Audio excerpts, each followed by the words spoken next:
যাবেন? হ্যাঁ যাবে তো, ফিরে আসছি।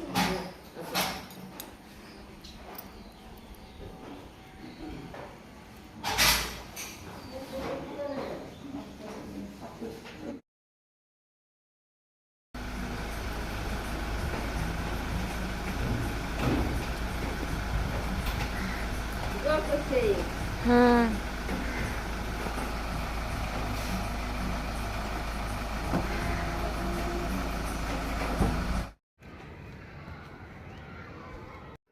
হ্যালো বন্ধুরা, গুড মর্নিং।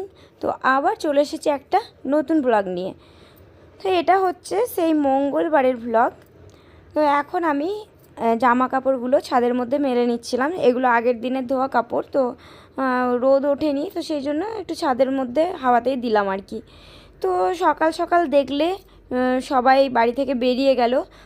আসলে মিষ্টির আজকে ডেলিভারি ডেট, তো সেই জন্যই আর কি ডাক্তারবাবু বলেছিলেন যদি সকাল সকাল আসো তাহলে তাড়াতাড়ি হয়ে যাবে, রাত থাকে খাওয়া দাওয়াটা আর কি বলে দিয়েছিলেন কী কী করতে হবে না করতে হবে, তো সেইভাবে থাকতে আর কি। তো সেই জন্যই সকাল সকালই যাওয়া হয়েছে। তো মিষ্টি ভাই আর মিষ্টির মা বাবা আর আমার শ্বশুর শাশুড়ি, তো এই কজন মিলেই আর কি গাড়ি করে গেল, মানে আমাদের গাড়িতেই গেল। আর তখন বাস ছিল ওই 5:30। হ্যালো বন্ধুরা, গুড মর্নিং। চিকু মাম্মা ব্লগের পক্ষ থেকে তোমাদের সকলকে অনেক অনেক স্বাগত। আশা করছি তোমরা সবাই খুব খুব ভালো আছো আর আমরাও ভালো আছি। তো বন্ধুরা, স্নান টান সেরে একদম চলে এসেছি রান্নাঘরে। আর একটা কথা বলার আছে, সকাল সকাল তো তোমরা দেখলে মিষ্টি গেল, ও ওই 5:30টার সময় করে গেছে। আর তারপরে ওর তো আজকে ওর সিজার হয়েছে ওই 9:45টার সময় করে, মানে পুরো 9:45 বাজে তখন আমাকে মা ফোন করলো যে বেবি হয়ে গেছে আর কি। তো আমরা তো যাবো ভাবছি, বিকেলে দেখতে যাব। 4টে থেকে 5টা টাইম আছে দেখতে যাওয়ার জন্য নার্সিংহোম। তাও ওই বললো 4টে থেকে 5টা, চিকু স্কুল আছে। তবে হ্যাঁ, আমরা তো সবাই খুশি। আর আমাদের মানে আর হয়েছে, মেয়ে হয়েছে, তো সেটাতে আমরা সবাই অনেক অনেক খুশি। মেয়ে হয়েছে বলে আরেকটু বেশি খুশি, কারণ কি আমাদের বাড়িতে একটা ছেলে আছে চিকু, আর একটা মেয়ে হলো, তো ভাই বোন ঠিকঠাক। তো সেই জন্য আমরা অনেক খুশি, সবাই আমাদের বাড়ির অনেক খুশি। তার মধ্যে একটু চিকুর অসুবিধা, কারণ কি চিকু মানে বারবার বলতো যে ওর যেন ভাই হয়। ওকে মানে বলা হতো যে ভাই হলে তো তোমার গাড়ি টাড়ি নিয়ে নেবে, আর বুনি হলে ওর মতো করে ওকে বোঝাতাম যে বুনি হলে তোমার গাড়ি নেবে না, তারপর তোমাকে রাখি পরাবে, এরকম করে বোঝাতাম। তাতেও বলতো গাড়ি দেবো আমি, তাও ঠিক আছে, কিন্তু আমার জন্য ভাই হয়। স্কুল যাওয়ার সময়ও বলে গেছে যে কী যে শুনবো বাড়ি এসে জানি না, আমার জন্য ভাই হয়, এরকম করে বলে গেছে। তো যাই হোক, মেয়ে হয়েছে, এবার তো ওকে বোঝাতেই হবে। তো ওকে জানি না কি বলবে, ও তো প্রতিদিন একবার করে কান্না করে। তো যাই হোক, ওকে ভালো করে একটু বলবো। তো চলো, আমি এখন রান্নাবান্না করছি, তো পরে তোমাদের সঙ্গে কথা হবে। এখন এইটুকু না বললে নয়, তো তাড়াতাড়ি করে বলতে এলাম আর কি।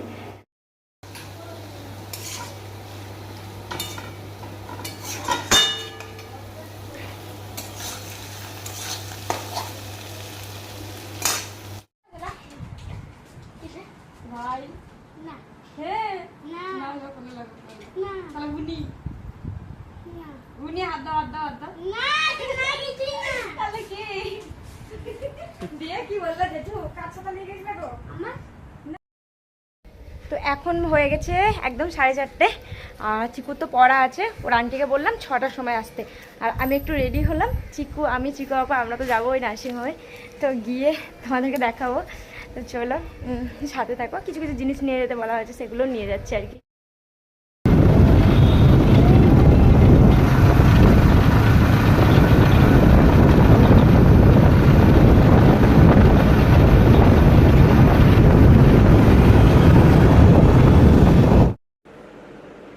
হ্যাঁ, দাদা কোলে গিয়ে কথা বললো, ওই ওলি ওই ওলি জিভ নাচছে।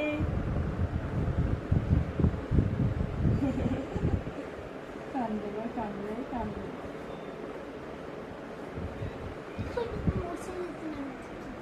হাত দিতে উঠে যাবে, বুঝলে? বাড়ি গিয়ে তখন তুমি নিতে পারবা, একটু বড় হয়ে যাবে না। তো বাড়ি টাড়ি এসে একদম চেঞ্জ করে নিয়েছি। বাড়ি এসেছি আমি অনেকক্ষণ আগেই, তখন 6টা বাজে। তখন চিকুর আন্টি কল করলো যে পড়াতে চলে এসেছে। তো আমি আবার তাড়াতাড়ি করে, তখন ওখানে বসে আছি, তো তাড়াতাড়ি করে উঠে বেরিয়ে এলাম। আর চিকুর ইচ্ছে ছিল পিৎজা খাওয়ার, আমি বললাম যে আজকে মঙ্গলবার পিৎজা খেতে হয় না, তো মানে নিরামিষ আজকে আমাদের বাড়িতে। তো অনেক জেদ করছিল, তাই জন্য আবার বাড়িতে সবাই বললো কি ও বাচ্চা মানুষ খাক। তো ওইখানে আর খাওয়া মানে তখন আর নিয়ে যাইনি। তো আমি বাড়ি চলে এলাম, বাড়িতে ওর পাপাকে বললাম অর্ডার করতে, তো ও খাবে আর কি। আর এদিকে যেহেতু পড়াতে চলে এসেছিলো বলেই আরও তাড়াতাড়ি করে চলে আসা। আর ওইদিকে আমি রান্না বসিয়েছি, রাত্রে রান্না হচ্ছে ভাত তরকারি এসব হবে, রুটি আজকে হবে না, কালকে রুটি হয়েছিল। তো চলো পরে আবার কথা হবে। এই দেখো আলু সেদ্ধ করছি, মানে আলু সেদ্ধ হয়ে গেছে, মেখে নিচ্ছিলাম, গরম আছে এখন। আর নিরামিষ তো সেই জন্য পেঁয়াজ দেবো না ধরো, তো জিরে তেল গরম করে আর কি আলু সেদ্ধটা মাখবো। আর ওইদিকে আলু পোস্ত হবে, সেই জন্য আলু পোস্তর জন্য এটা বসিয়ে দিয়েছি, কিন্তু পোস্ত নেই, তো পোস্তটা আনতে বললাম। এদিকে দুধ হচ্ছে, ভাতটা এখনও বসানি, ভাতটা ইন্ডাকশানে দিয়ে দেবো। আর এইগুলো হচ্ছে হাতটা ধুই, এগুলো ওই চিকু প্রজেক্টে বলছিলাম না যে আঠাটা নেই, তো পাশের দোকানটাতে এখনও আঠাটা নিয়ে আসেনি, তাই জন্য আবার ওর পাপাকে বললাম বাইরে থেকে নিয়ে দে। একটা দেখো কাঁচি নিয়েছি, আর একটা আঠা, আর এটা হচ্ছে লঙ্কা আচার, আর এটা হচ্ছে লঙ্কা আচার। আর এই যে চিকুর পিৎজাটা চলে এসেছে, আর চিকু একাই খাবে ধরো পিৎজাটা আজকে, আমি তো একটু চাইলেও নিতে পারবো না। আর এদিকে জোরে জোরে গান বাজাচ্ছিল চিকু, আর পিৎজা খাচ্ছিল। তো গানটা যেহেতু বক্সে বাজছে, সেই জন্য আমাকে আবার সাউন্ডটা মিউট করে আলাদাভাবে ভয়েসটা দিতে হলো।